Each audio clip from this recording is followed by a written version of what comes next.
So next, one of the ways to become smart about money is to either invest or run a business. The golden standard of that hybrid, if you will, both as an entrepreneur and as a wealth builder, is through real estate investing.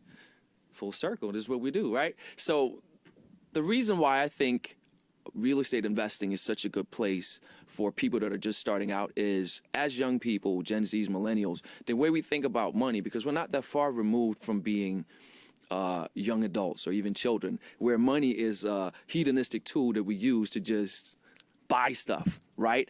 But the second that you become a business owner or an investor, your mindset around money starts to change totally. You start looking at money not as something to spend, but something to give you freedom, something that you can grow, that you need to get a yield on.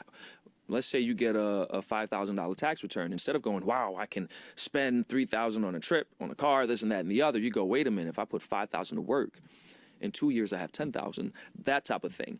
And with real estate, it's really great for someone that's just transitioning from not learning money, being financially sound and literate, to now understanding money. And the reason I think real estate is so cool and how I personally started is that, number one, you can own a piece of property that will appreciate in value. Number two, you get cash flow from the rental income. So that's cool also. You get a little pocket money, while the asset itself, the property, will go up in value. Thirdly, it gives you a lot of tax benefits. For instance, if you hold a property, this is just one of many.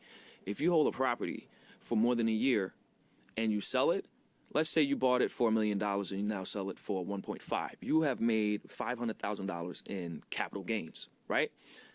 That you would have to pay taxes on that. But if you just flip that, and I don't even like to use that word, but take that 1.5 million into another property, there's something called a 1031 exchange where you can put it all towards a property and you don't have to pay the taxes. I mean, you're deferring the taxes, really. But it's a huge advantage to you because you don't have to take that tax hit and you can continue to work your money.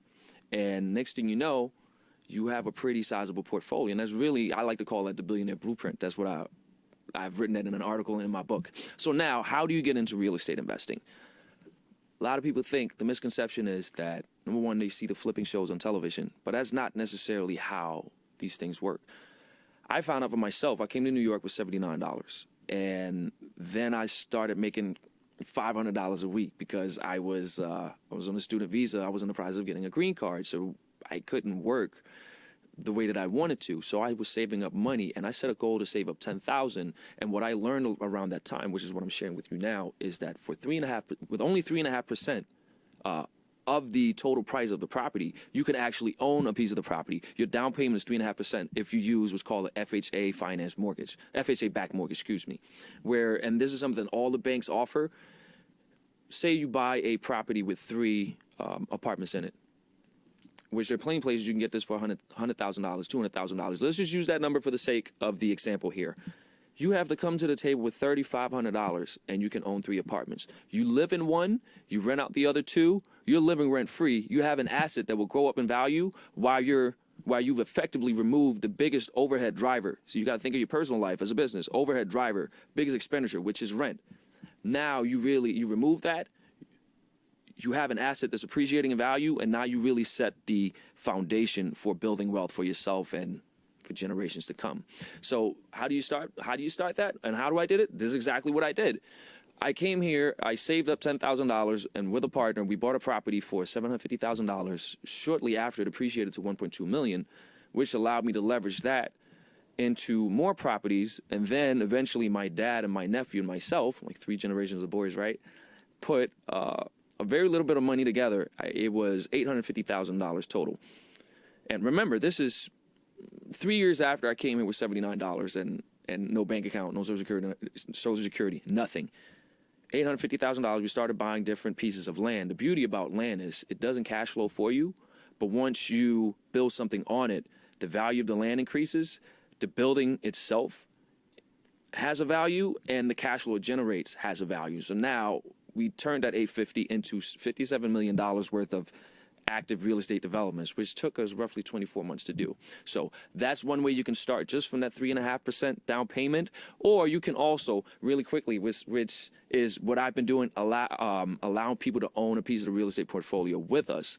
There are plenty of companies like that. There's us. You go to 100kmillionaires.com, read more about it. You can go to Fundrise, Realty Mogul, plenty of companies like this, or even just buy a piece of REITs, real estate investment trusts. It's a very cheap and affordable way. It has a low barriers to entry in terms of the money that you have to bring to the table. You can buy a piece of the Empire State Building for less than $10. So, and it just has so many benefits. And once you become an investor and or business owner, you just start thinking about money differently.